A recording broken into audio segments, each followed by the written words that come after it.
So what I want to talk to you about, many of you know me from my time at ClickBank, where I was VP of Sales and Business Development for a number of years during its high growth period.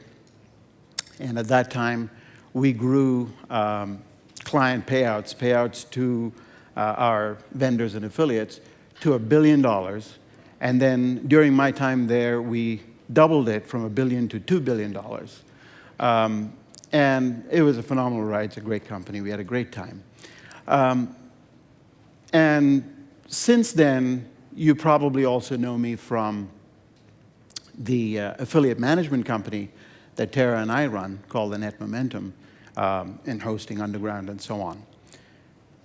But prior to ClickBank, what many of you probably don't know about me is I spent an entire lifetime in the enterprise software business, knocking around a number of different places, lived and worked in Singapore, Hong Kong, the UK, Canada, and finally the US.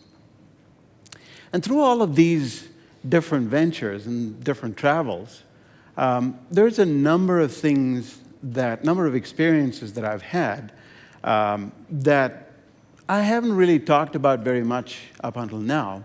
And I wanted to share a few lessons that I've learned over time from these experiences. The first that I'd like to share with you is a story based on the concept of looking for the win for the other guy. Most often in our negotiations or in our business deals, we're always working out how things can win for us. What can be a big win for us? There's a great kind of situation that I ran into where I was able to think about the win for the other guy, and it actually worked out extraordinarily well for everyone concerned. So I'd like to share that with you. So picture this. This was Bedford, Massachusetts, a fall day, much like today, beautiful day. And I was sitting in a conference room with the CEO and the C-level suite of a Fortune 500 software company. And it was cold in the conference room. And I was really nervous. Even though it was cold, it was a cool day outside. Sweat was breaking out on my brow. And I was really, really nervous. And the reason I was so nervous sitting in front of these people was that I had just put a proposal together and I had pitched them on the idea of buying a division of this Fortune 500 company.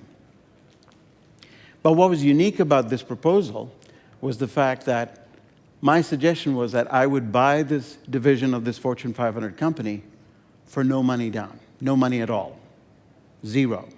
I would pay them $0, and they would just give the company to me. Now, you might think, this is an asinine idea. Why would anybody propose this?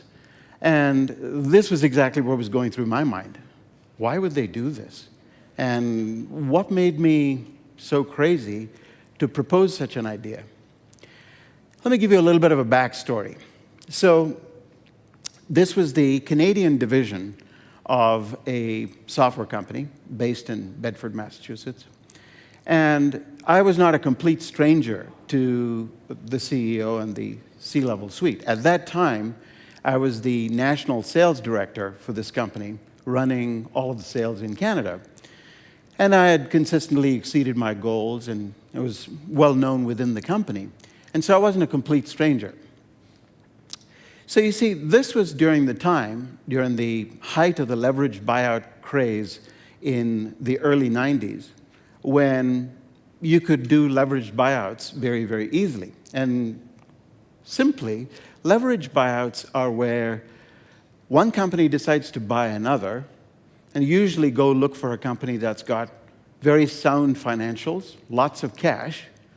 You go borrow a ton of money to buy this other company. Once the transaction is completed, you take the money from the company that you bought and pay off the debt. So essentially, you got the company for free. They paid to be bought. It's kind of a sneaky way of doing it, and it was all the rage back in the early 90s. So it's a pretty neat trick. So what had happened just before this was that my company had gone out and bought this other software company. So this was a $500 million company that had gone out and bought another $300 million company. And they had now become a $800 million company, which was now a Fortune 120 or something like that, within the Fortune 200. The challenge with this was they had borrowed a ton of money through a device known as junk bonds. We don't need to go into the details of all of it. Basically, it is a very high-risk way of borrowing money. The bonds are worth very little. They're very high risk, but very high reward, and high interest rates. So the company had gone out and borrowed all this money to buy this other company that had a ton of cash, and they were going to use that cash to pay off the debt. But what happened was, in the middle of all of this, the junk bond market crashed in the recession of '92. And so these bonds were now completely worthless. So the people who had lent the money wanted the money back. So now the company was in a serious crunch. So you had this acquisition that you'd made on borrowed money. You couldn't really go out and get the cash from the company that you had acquired because you were still paying out all these different settlements, and you had to pay back the bankers who had lent you the money. You're in a real bind. So this was the scenario under which the company was operating. So with the Canadian division, their plan, or what I had surmised was their plan, was going to be, let's just hive off all of these assets. Let's sell the Canadian division. Let's sell all of this, generate some cash, pay off the debt, become a much smaller company, and try to build back up. So now what would have happened is that all of the folks that worked at the Canadian division would have lost their jobs. The customers in Canada who were being serviced by these people would have had to be serviced by fly-in, fly-out support from Boston, which is a long way away. And the company would have had to sell its Canadian division at a bargain basement price to get rid of it quickly. They wouldn't have got anywhere near the money they needed.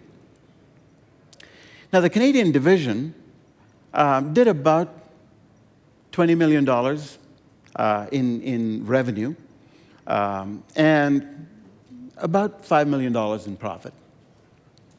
So this is a pretty sizable operation, about 100 people. So at this point, the other background that you need to understand is, in Canada, how many Canadians here in the room? There you go. So in Canada, when you lay people off, unlike in the US, you can't just cut them loose. You've got to pay them a severance payment. And the severance payment typically works out to roughly a month's salary for every year the person's been with the company. So for high-tech salaries, people that have been with the company a long time, you're talking a significant chunk of money. And there's 100 people.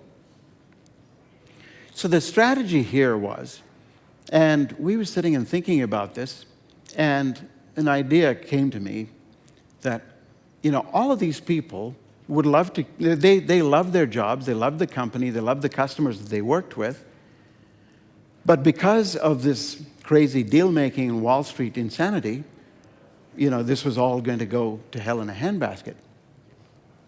So we said, what about this? What about if we go to the company and say, we'll buy the company out, the Canadian division, but don't pay severance to the employees. They'll all sign waivers, and you convert the money that they would have paid in severance into individual shareholding, right? So each of the employees would get stock in the Canadian division, which would now become an independent company, to the extent of their severance payments. So based on their seniority, their earnings, and the amount of time they'd been with the company, they would get a proportionate number of shares. So it would turn into an employee-owned company. So I put that proposal to the CEO of the company, and that's what we were talking about. So we went through this discussion, and they said, so why would we want to do this? I mean, this, on the face of it, looks like a pretty crazy idea. Why would we want to just give this away? So the first thing that came to me was, how can we make this a win for you, right? So I said, the reason we want to do this is because you're in a jam right now.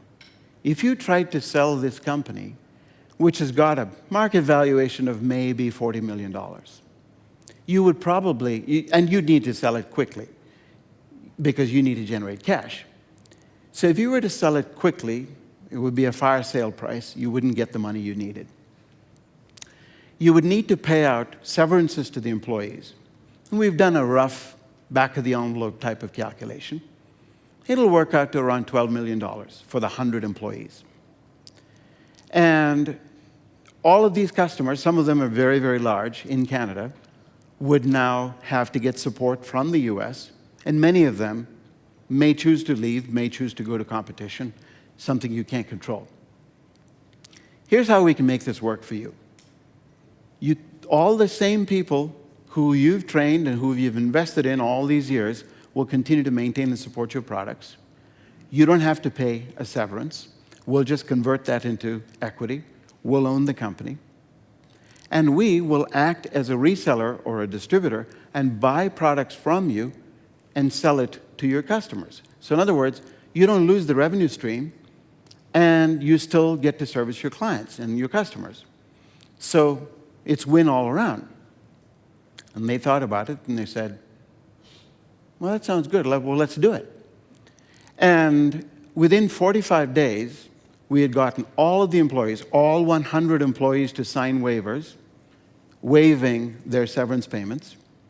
And we had share certificates made, and we had a shareholders agreement drawn up. Of course, there was a number of discussions around that. And we went through, and the deal closed in a record time of about 60 days. And we became an employee-owned company that was a division of this Fortune 500 company. So we had engineered a buyout of the division of a Fortune 500 company that was worth about $40 million for no money at all. And this was from looking for the win for the other guy. If we had only thought, how do we win in this situation? It would have led us down a completely different path. So I would say the key thing there is looking for the win for the other guy that brings you discoveries that you wouldn't even think about. So to sum up super quick, the company had borrowed money to finance purchase of another company. The bottom dropped out of the bond market. We offered to purchase the company for no money, offset employee severance payments against the cost of acquisition. Employees sign waivers, gets stock certificates. The company does not do a distressed sale. It's a win for them. Employees keep their jobs, own the company, and serve customers. Win for the customers and win for the employees. And customers have continuing support of their software locally. So that's a win for them. So looking for the win for the other guy was the real way to get through this situation. So, lest you think that this was always, this was kind of my background or my milieu.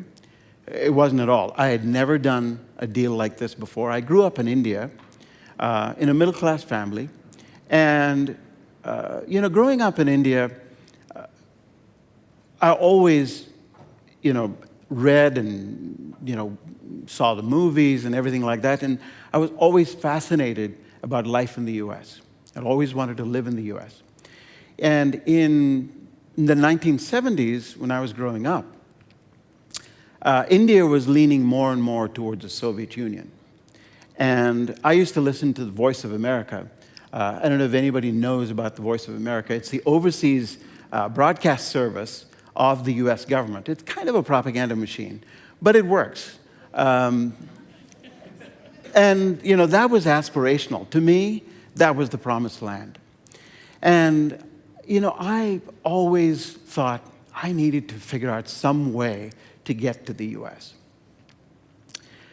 Well, India, the population of 1.3 billion people, you need to reach escape velocity to be able to get out of there, unless you're able to afford to go to school outside the country, which my parents couldn't afford. So, I was trying to think of ways to do it. Right about this time, I saw an ad in the papers for a sales position. And this was supposed to be in Singapore, selling computer systems packaged with software.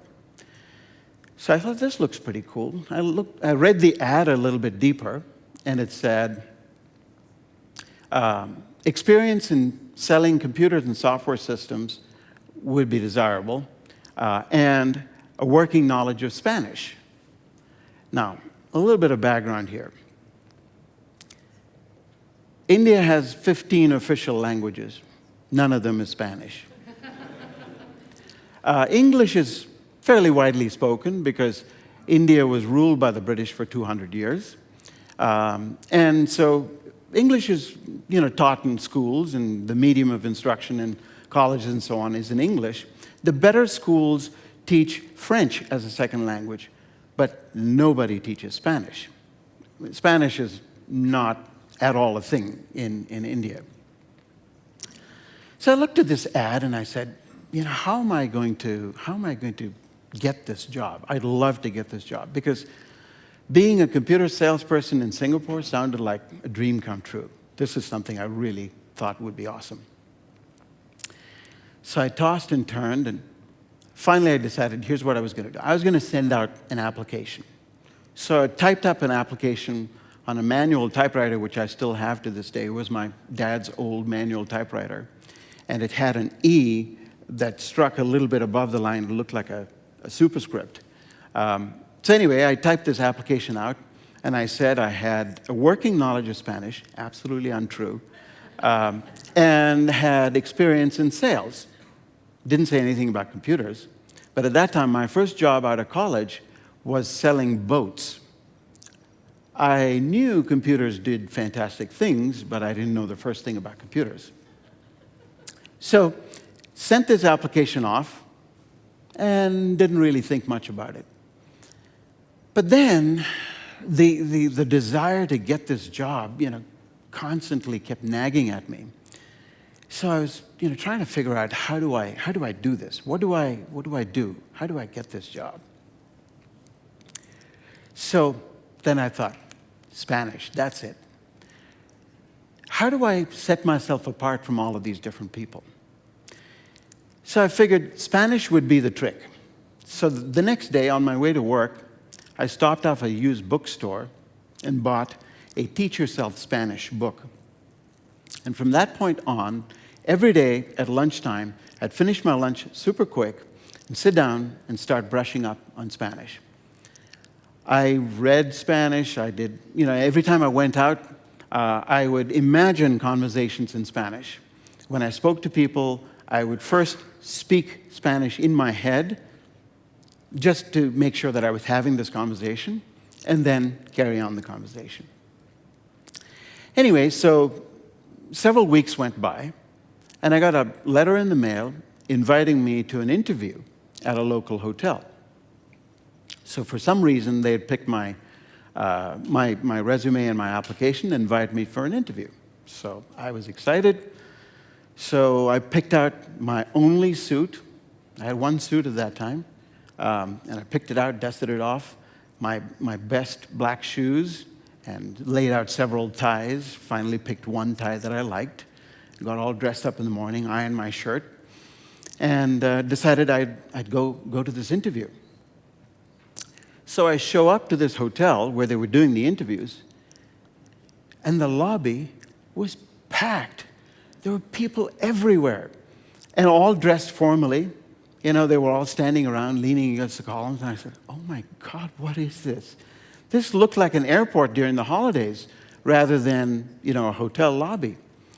Anyway, so I walked up to the front desk, and I said, what's going on? And they said, oh, there's this company, and they're doing interviews up in a suite upstairs, and so are you here for something? I said, yeah, I'm here for that interview. So they said, well, why don't you wait, and we'll call your name. Okay. So I went and leaned up against the wall. There was no place to sit. And then every now and again, a bellhop would come out with a sign with bells attached to it, and he would call out a name, and the last name would be written on this little blackboard sign. And the person whose name was called would get up and go to the elevators and ride up to the suite for the interview, I presume. Anyway, so I sat there and waited, and about an hour and a half later, they called my name. So then I got up, walked over to the elevators, and began that fateful ride up to the suite. So the doors open, and down this long hallway, there's the set of double doors that lead into the suites. So I steel myself up, button up my jacket, walk over there, knock on the door, and an older gentleman opens the door, and kind of gray suit, and he says, come on in. So I came in, and I sit down. I got one chair on this side, and there's a long table, and 4 people on the other side, 5 people on the other side. So this person looks up. He's the senior-most person in the room, the guy in the middle. He looks up at me and says, Buenos dias. I was like a deer in the headlights. And then it hit me. Spanish. Sweet. And then it all came back, and I said, oh, muchas gracias. Buenos dias, señor. Muy bien, gracias. And he says, and he laughed, and he said, sit down. And this lady who was next to him, she was writing something in a notebook. She looked up. The thoughts going through my mind were, did I do something wrong?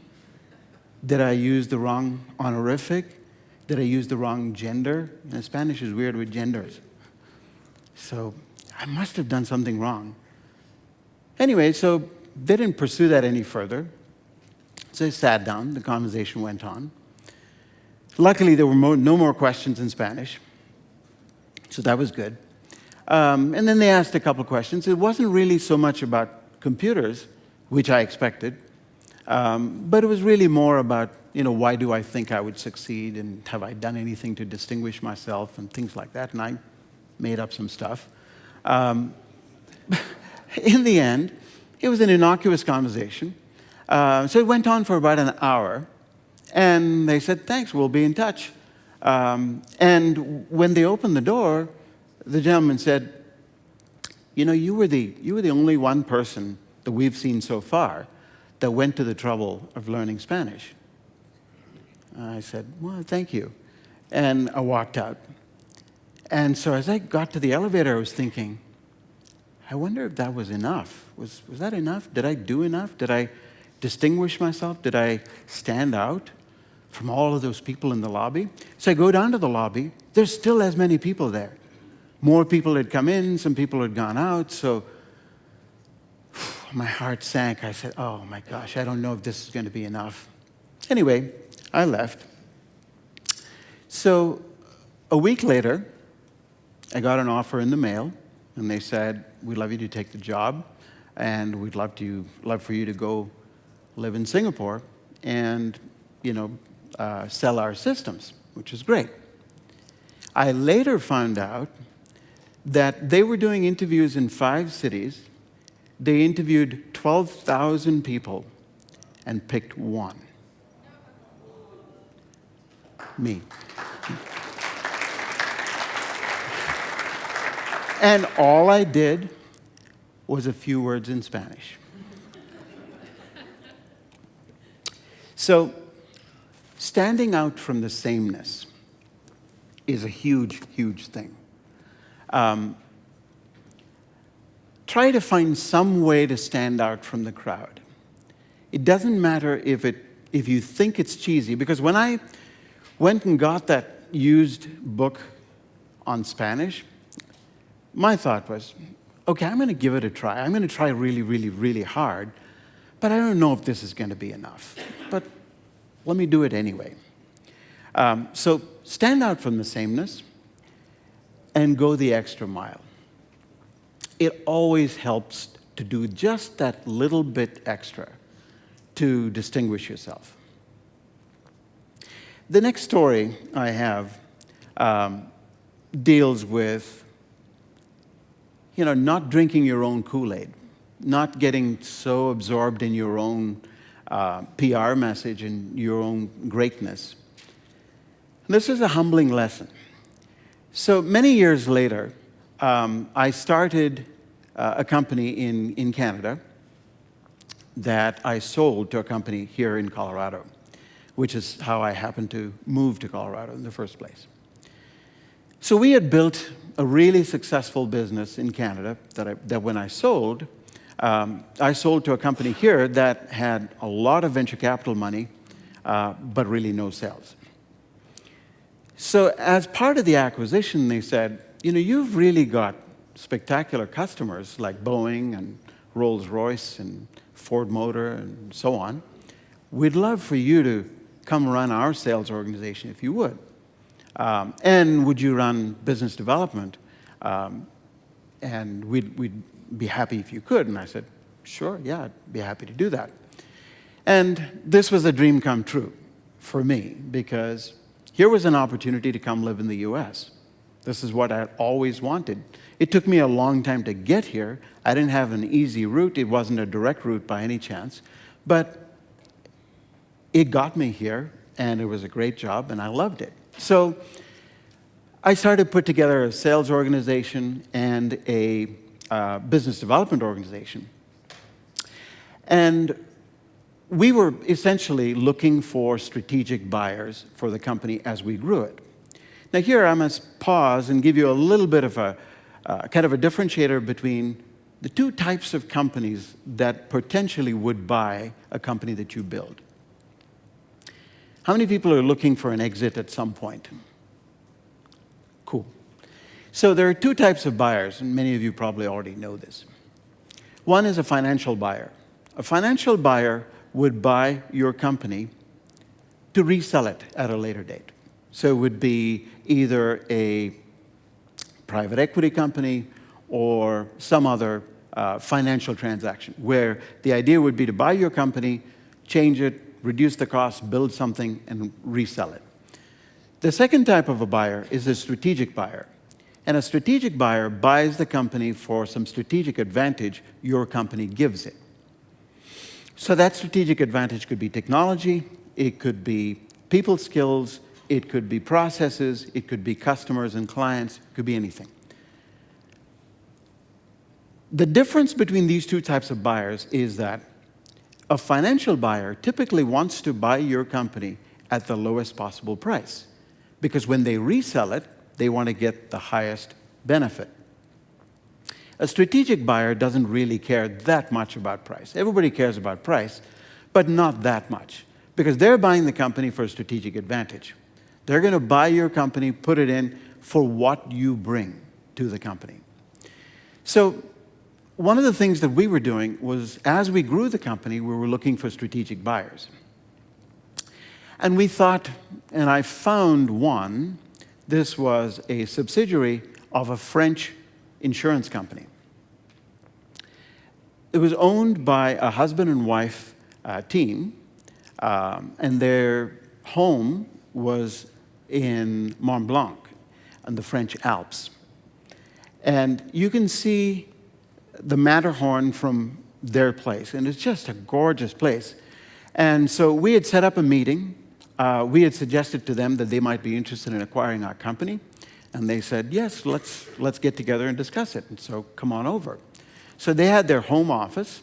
They had their office in Paris, of course, but they had their home office, and they invited us up. This was in the summer, and they were spending the summer at their home on the French Alps. So there we were in the village of Mont Blanc, overlooking the Mont Blanc Ridge. And, you could see cows grazing on the grassy slopes. And as you sat in the beautiful conference room, you could hear the lone cowbell tinkling. Just an unbelievably gorgeous sight. And for days previous, my team and I had kind of researched everything, and we'd figured out what our value was. We had figured out how we could add incredible value to this French insurance company through one of their subsidiaries, suggesting that, access to the US market, our categorization structure, and a whole lot of other things. We won't go into the boring details of it. But we had spent a lot of time figuring out exactly how we could add value to them. And we were really, really proud of everything we'd built over time. So we sat down, and one of the people on my team stood up and started to make a presentation about what we could do and how we could add value and so on and so forth. And the husband and wife team, they were the most elegant people you could possibly imagine. The lady in a Chanel suit and he in a Canali suit.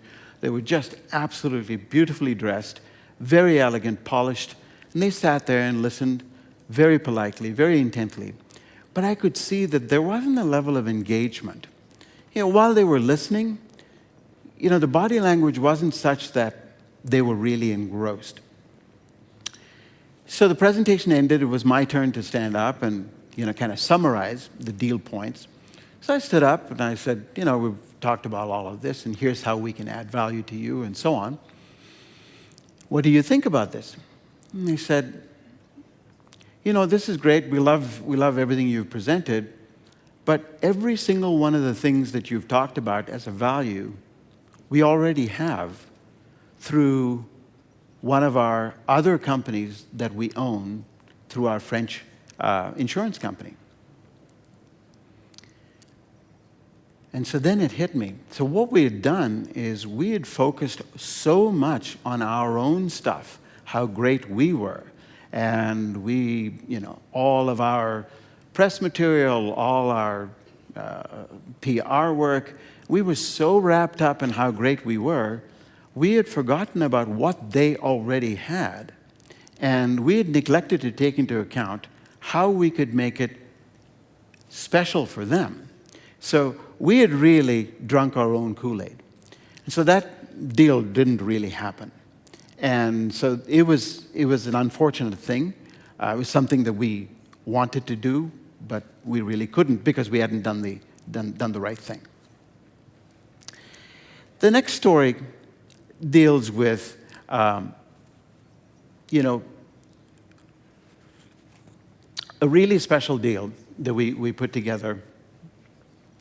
And this deals with not letting hubris or ego get in the way.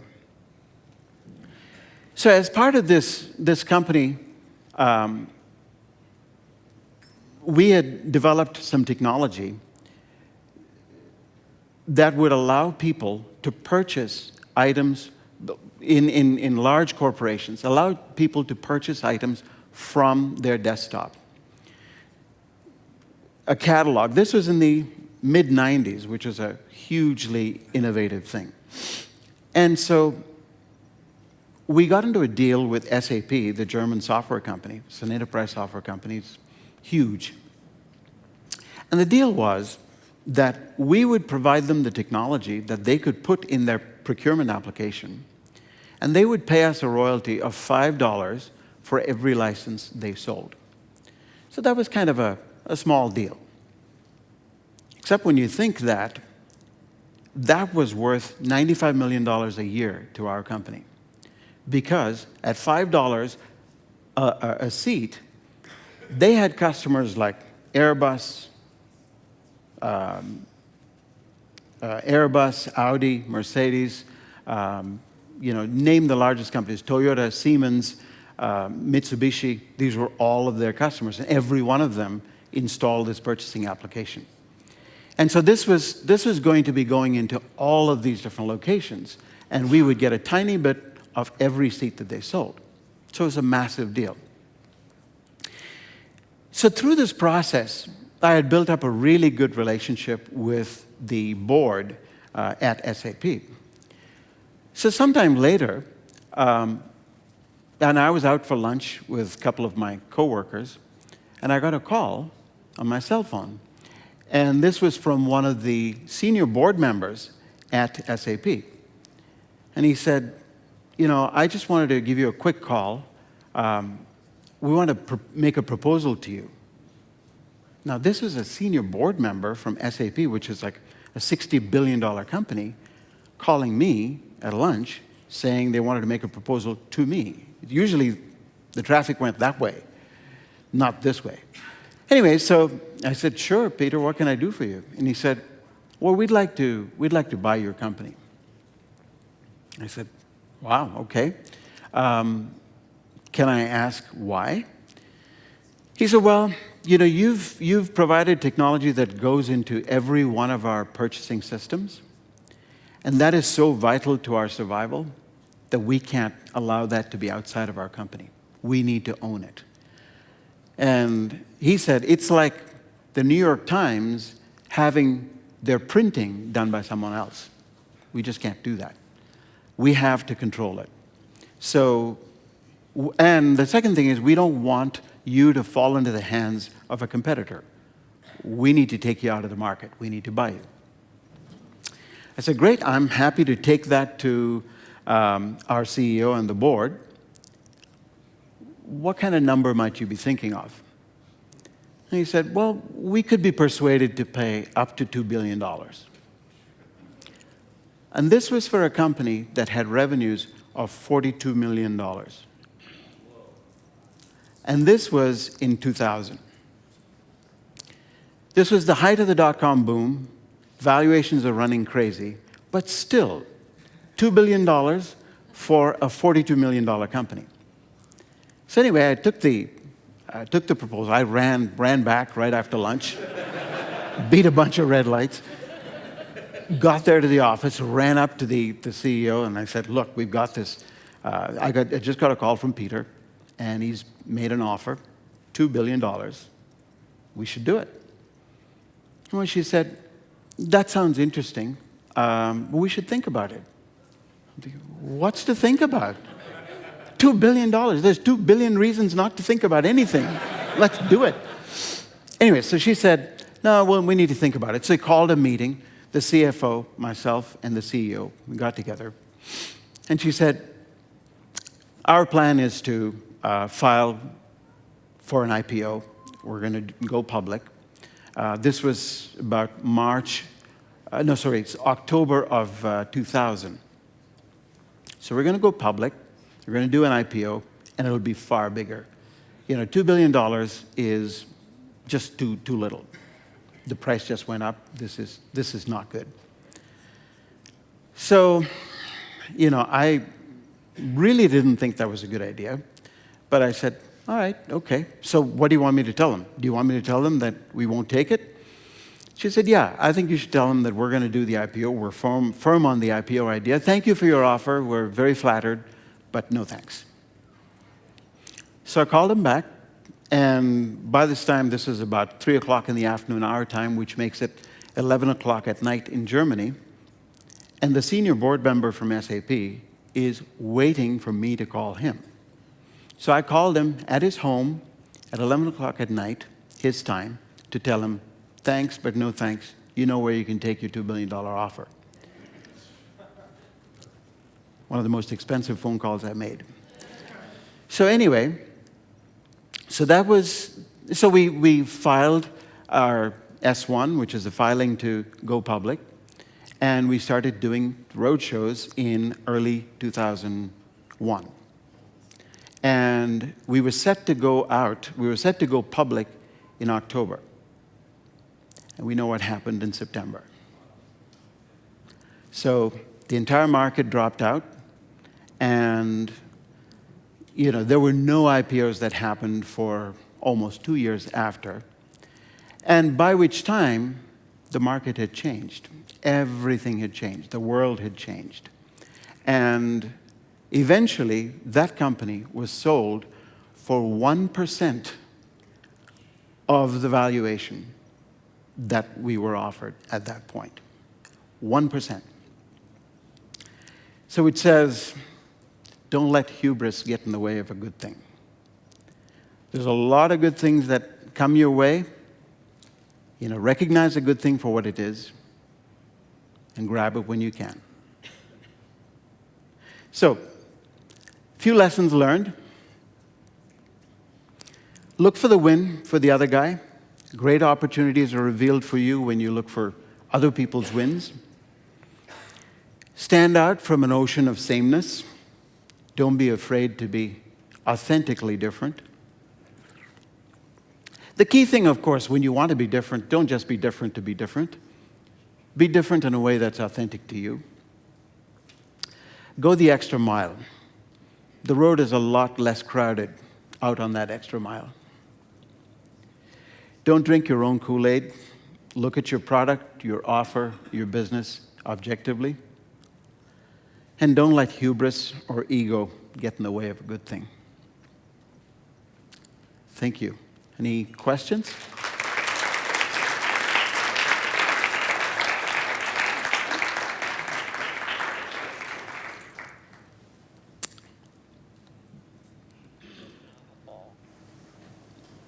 Happy to take any questions if you have. If not, we'll... How did the board guy react? Sorry, how did the board react? The guy at home at 11 o'clock. Well, they were disappointed because they did really want to do that deal. And of course, what happened was because we turned the deal down, they decided they just could not have that capability outside of the company. So they went ahead and built that technology in-house. So what would have been an opportunity for us to provide that technology and benefit from it, it's always a buy versus build question.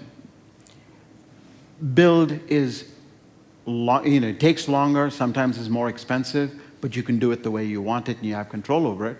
But buy is quicker. It might not be exactly just the way you want it, but you can have it now. And in this particular situation, they tried to buy, couldn't, went ahead and built. Yes, Andreas? Thank you for your story. I love it. I was just thinking, that's 15 years ago. Yeah. So how did you take away the biggest changes in your leadership and recruiting people around yourself since then? Great question. Thanks, Andreas.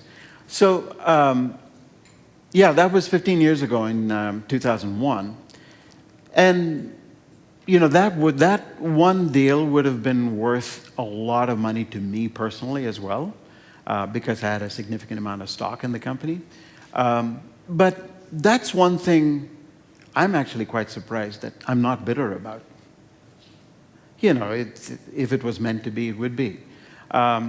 So how that has changed the way I've looked at things is money will always come. Money is never the problem. I think if we focus on building a responsible, ethical business, money will always come. Money will find its way to you. That's never the problem. But opportunities also will come as long as you understand how to take advantage of them when they do appear. What is your passion and focus moving forward? That's a great question. My passion has always been, I've been in a number of entrepreneurial ventures, and my passion is to help entrepreneurs succeed. So, people reach out to me, I'm always happy to help. So one of the things that I've wanted to do is, be on boards of, small companies, help entrepreneurs succeed, give them ideas, give them the benefit of many of the lessons that I have learned and save them from having to make the same mistakes themselves, if I can possibly do that. So, helping entrepreneurs is a passion. Hey, Zion. Hello. So awesome stories all around. But so you've been on both sides of the coin as far as sales and business development goes, and there's a lot of companies today that are calling their sales departments business development companies or departments. And I'm just wondering how you make the distinction between the two, and then what makes like a really good person in that business development role. Great.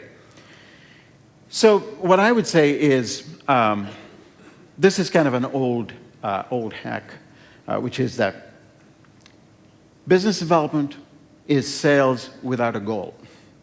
Well, basically, salespeople operate with quotas, right? Sales goals and quotas. Business development people don't.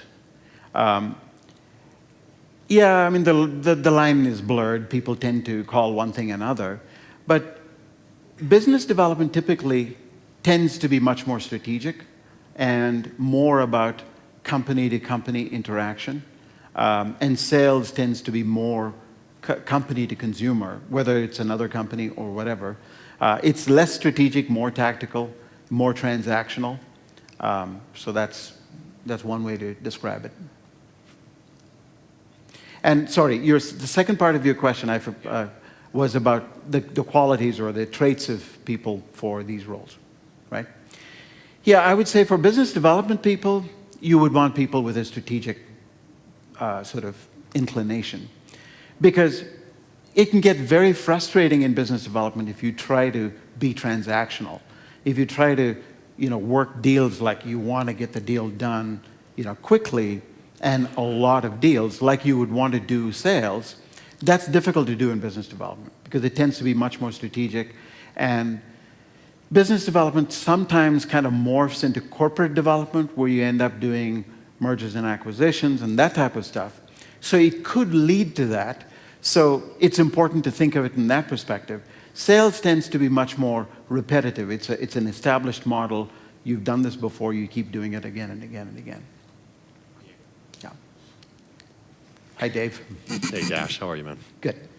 One of the things that came up in the fireside chat or whatever that was before the panel, like one of the things that Mike's struggling with is making the transition from being an internet marketer and making money online to running a real business. Sure. I don't want to say real business because internet marketing is still a real business, but I think you understand what I mean. Like running a corporate entity with all that kind of things. What would you suggest? And clearly you've done that, mergers and acquisitions, things that a lot of internet entrepreneurs may never have to do. For those that are interested in learning these skills, other than obviously get an MBA or go back to school, for example, which is a pathway, certainly. What are some of the things that you might recommend for someone that wants to refine or improve their business acumen from an infrastructure, systems, structure, standpoint, or the Great books question. or whatever? Yeah. So, there's a lot of reading that you could do, but what really helps is if you look at some of the mergers and acquisitions, if you're particularly interested in mergers and acquisitions, or if you're interested, do you mean more mergers and acquisitions, or are you really talking about building a corporate or a kind of a systematized business? Yeah, more of like running a corporation, teams, weekly, got it. just KPIs, everything that makes a company that has a lot of people involved in it. Got it. Next layer. Yeah. Go to once you get from like 5 to 10 people to, okay, now we need systems that everyone accountable at this next level. Absolutely. Yeah, it's more, not so much the. Got it. So in terms of systems and processes and structures, what I would suggest for anyone that is looking to do that is hire someone that's already done it. If you can hire someone that's been through a little bit of the corporate role, even if they want to be in an entrepreneurial position today, there is nothing like the experience that you get by going through a corporate background. Because there is discipline, there is the need to be accountable, there's the need to report, there's a need to record things, and there's structure. The problem with a lot of internet marketing businesses and individual entrepreneurs is that they've never worked for anyone. So they've never really worked under a structure. And so what happens is things are chaotic. Things are all over the place. So it helps to have had a little bit of grounding. So if the business owner himself or herself has not had that experience, if they have, that's great. But if they have not had that experience, I would say, as your next in command, as your COO or CFO, hire someone that's had that experience. And the other thing I think you will find interesting is, even if somebody's had a relatively mid-level experience in a corporation, they don't have to have been, CFO at General Electric. But if they've had mid-level management experience in a corporate structure, then working in an entrepreneurial venture at a more senior level gives them more, independence and freedom and, lots of opportunity to innovate. They can be creative, but they can still bring the structure with them. So that usually works extremely well. That was a great presentation, by the way. Really appreciate it. Thank you. From your experience, I wanted to know if there were any companies right now that you're just really excited about, potentially outside of the marketing realm. Thanks. Sure. Yeah, there are a number of companies that are incredibly exciting. Obviously, the darling is Tesla. Tesla has done some amazing things. Elon has done absolutely fascinating things. There are companies, big and small, all over the place that are doing absolutely amazing things. If you look at, so many companies, whether they're large or small, I think the impact that they make comes down to a few little things. One is, how do they treat their people? I think that has the most lasting effect on the longevity of the company.